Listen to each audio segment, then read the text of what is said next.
After working for over 2 years on the Deering family history, I was curious to see the old farmstead again.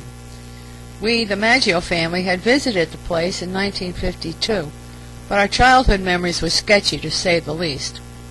Most memorable for all of us was sleeping in a hunting shack in New Hampshire, flies in the farm kitchen, and killing chickens on the farm. I made an appointment to meet with Anne Bonneville, the curator of the Guilford Historical Society, on October 10, 2007. She had done additional research at my request and located the farm and the most current owner. Teresa Maggio accompanied me with her video camera to document my adventure.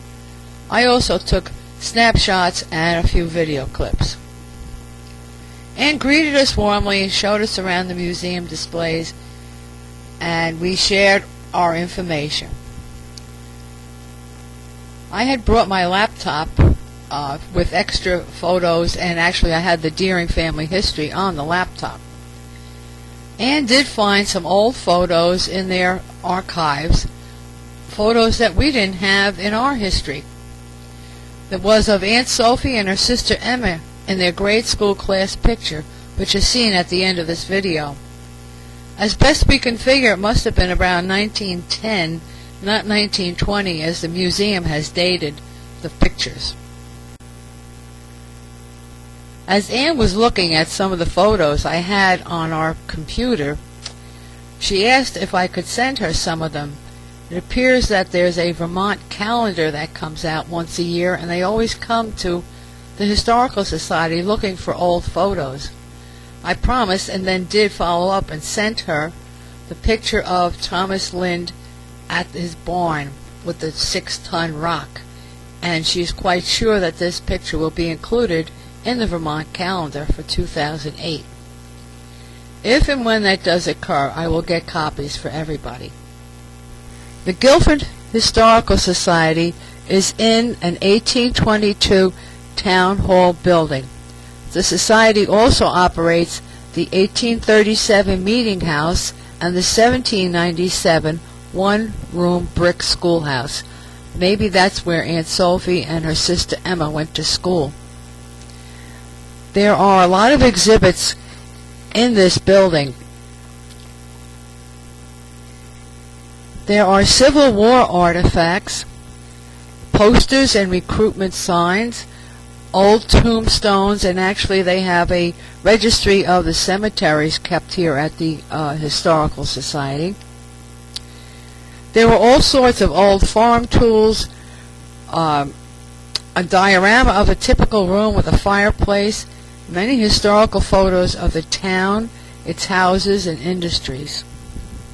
CC lined and W lined were prominent in many of these exhibits. Oops, here's that Deering sign. That's no relation to us. Go back to these line boys.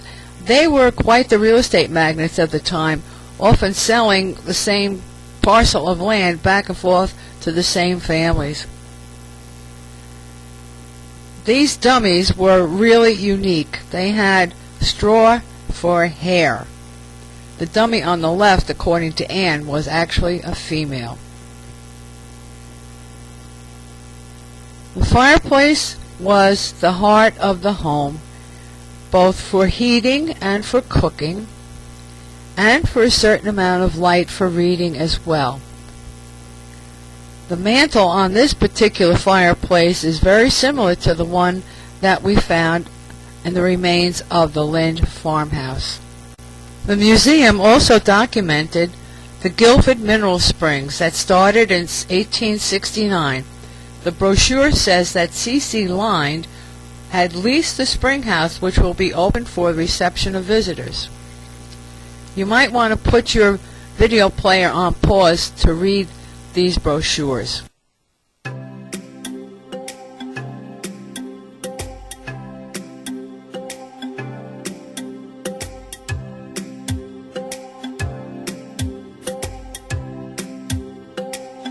I close my eyes, drew back the curtain to see for certain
Anne secured the doors of the museum, and we got into her car for the trip over to the Lynde family site.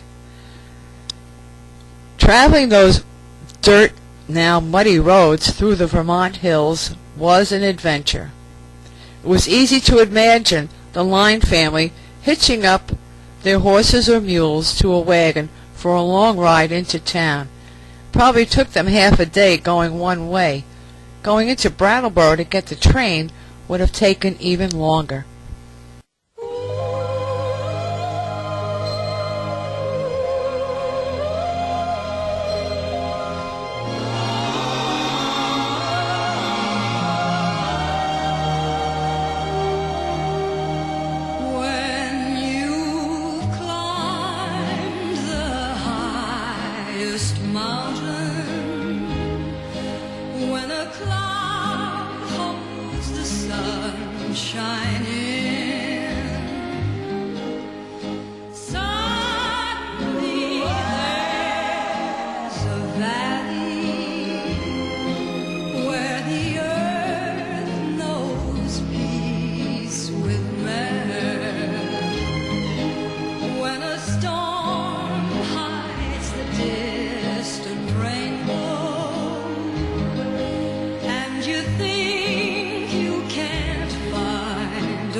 A first glimpse of the property was actually the main entrance, but we had been told to go to the back entrance for a safer place to park.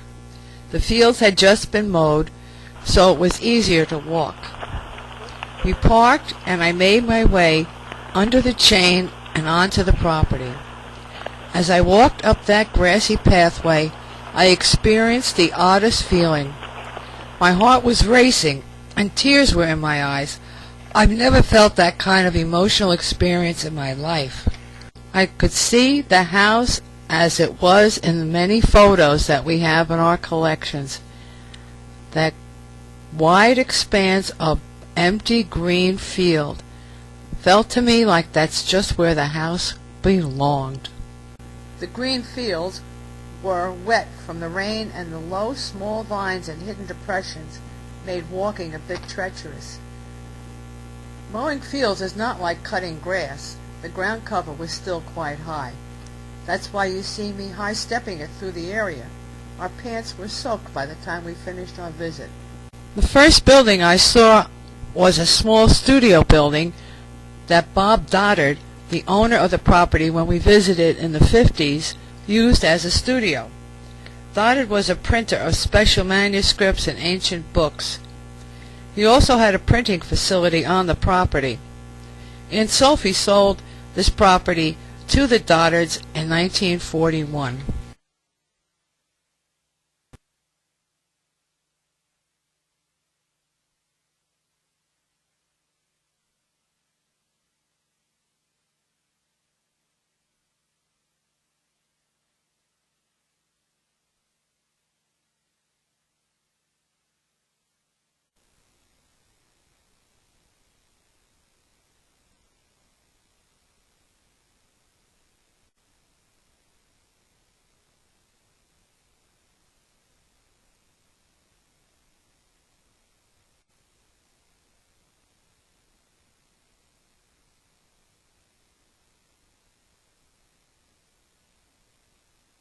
The next thing I saw was the roof and the cupola of the cheese factory. This was built in the late 1980s.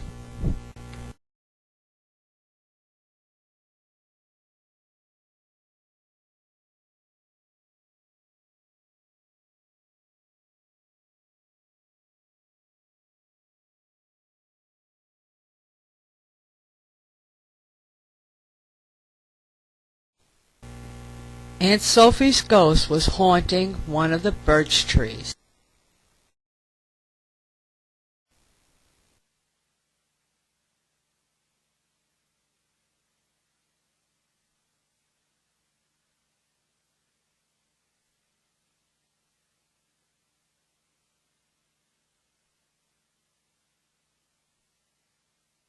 chimney was the only thing left from the original Lynde family farmhouse. Apparently there was animosity between the Dixons and the neighbors who ran the puppy farm on the adjacent property. The puppy farm owner's son torched the farmhouse, which was totally destroyed except for this brick chimney with its dual firebox. The charred wooden mantle shows the fierceness of the fire.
The stone walls show how Vermonters' skills lasted through the ages.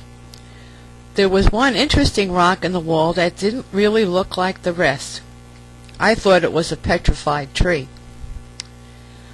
Further inquiry with a geologist friend who told me that more than likely it was a salt deposit on the rock, that these rocks were smooth from their glacial travels from the far north.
Sadly, we left with many visions of how life was then and how it could have been now if the fire had not destroyed the home and the surrounding buildings. The current owner bought the property as an investment. I'm sure they thought I was a rich relative who would purchase the property. I've done that in my mind, and it will remain there with all my other wonderful imaginings of the Lynde farm on Lee Road in Guilford, Vermont.